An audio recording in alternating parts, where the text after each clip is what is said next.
fate of the Jedi, the Republic, and perhaps the galaxy itself hung precariously in the balance.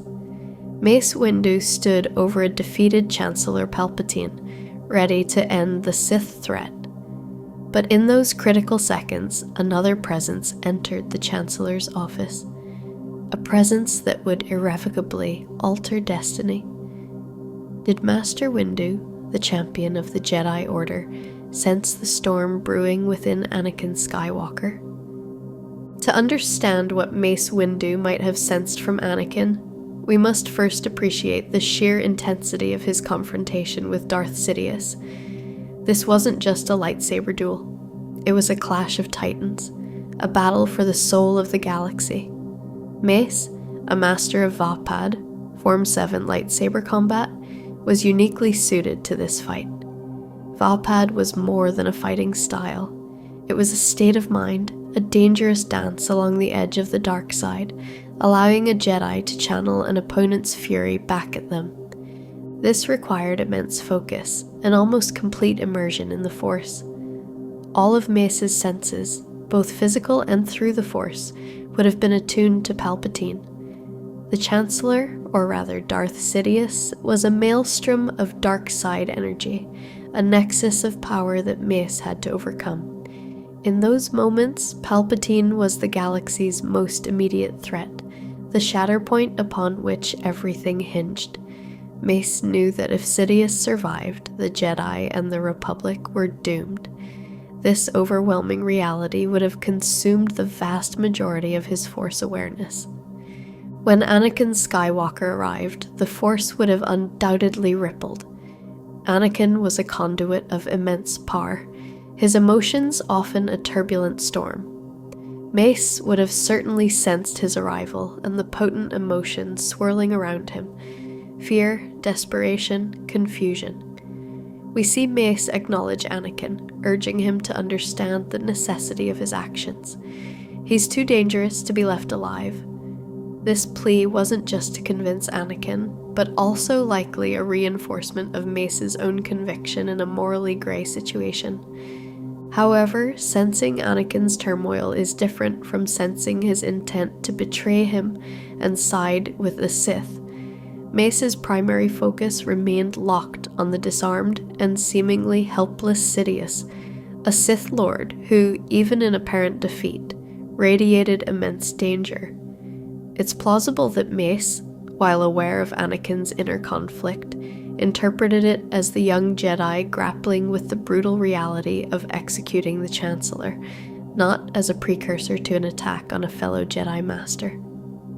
The dark side, amplified by Palpatine's presence, was also notorious for clouding vision and sowing confusion, making precise foresight incredibly difficult, even for a master like Windu. Mace Windu possessed a rare Force ability known as shatterpoint, the capacity to perceive faults, weaknesses, or crucial junctures in objects, situations, or even people. One might argue then, shouldn't he have seen the shatterpoint in Anakin's loyalty? In this critical moment, Darth Sidious himself was the ultimate shatterpoint, the key to breaking the Sith's hold or the point at which the Jedi Order would crumble. All of Mace's specialized Force perception was likely channeled into understanding and exploiting this primary shatterpoint. The sheer magnitude of Sidious's evil and the importance of his defeat could have created a form of tunnel vision in the Force, obscuring secondary, albeit fatal, threats. Furthermore, Palpatine had spent years subtly corrupting Anakin, cloaking his manipulations from the Jedi. This long-term deception, combined with the acute intensity of the moment, meant that Anakin's breaking point might have been obscured until the very instant it occurred. The film portrays Mace Windu's reaction to Anakin, striking his arm not as a grim expectation fulfilled, but as one of shock and sudden realization. His cry of "No!" seems to be one of genuine surprise and horror. If he had truly sensed the betrayal moments before, his posture, his words, even his final actions might have been different. He might have tried a different plea, or attempted to disarm Anakin preemptively. Instead, Mace was fully committed to ending Palpatine. His focus was forward on the Sith Lord.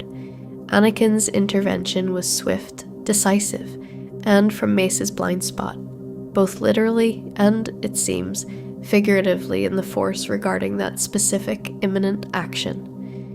The Chosen One, whose fall Sidious had orchestrated for over a decade, became the unexpected weapon that Windu couldn't foresee in time.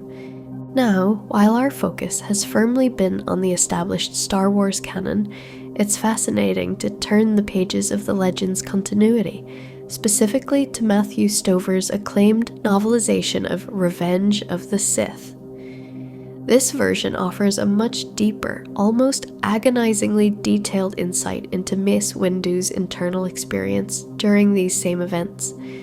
In Stover's prose, Mace Windu's perception of the Force is a torrent. His use of Vaapad isn't just a fighting style, it's a dangerous conduit that brings him to the precipice of the dark side, allowing him to taste its fury to combat Sidious. This Mace Windu is acutely, painfully aware of Anakin Skywalker's personal shatterpoint, his desperate, consuming fear for Padme. He perceives a shadow clinging to Anakin, a chilling premonition of the darkness capable of engulfing the young Jedi. The novel paints a picture of a Master Windu who doesn't just fight Sidious, but grapples with the overwhelming weight of an intelligent, seductive dark side, one that is actively trying to break him and the Jedi Order. While still locked in his deadly duel, this Legend's interpretation suggests a Mace Windu with a profound, tragic awareness of the fault lines within Anakin and the imminent doom threatening to swallow everything he holds dear.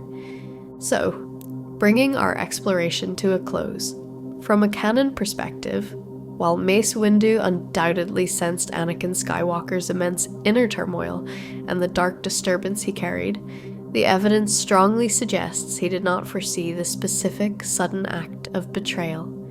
His focus was consumed by the primary threat of Darth Sidious. The dark side actively clouded precise foresight, and Palpatine's years of manipulation likely masked Anakin's ultimate tipping point until it was too late. The Legend's continuity, as we've touched upon, offers a compelling alternative, painting a picture of a Mace Windu with a deeper, more tragic premonition of the encroaching darkness. But within the framework of current canon, his fall remains a shocking tragedy, a testament to the Sith's insidious power and the heartbreaking vulnerability of even the strongest Jedi. What are your thoughts? Do you believe Mace should have sensed Anakin's turn in canon, or do you prefer the insights offered in Legends? Let me know in the comments below. If you enjoyed this deep dive, please give it a thumbs up and subscribe to Star Wars Anna for more lore. Thank you for watching, and as always, may the Force be with you.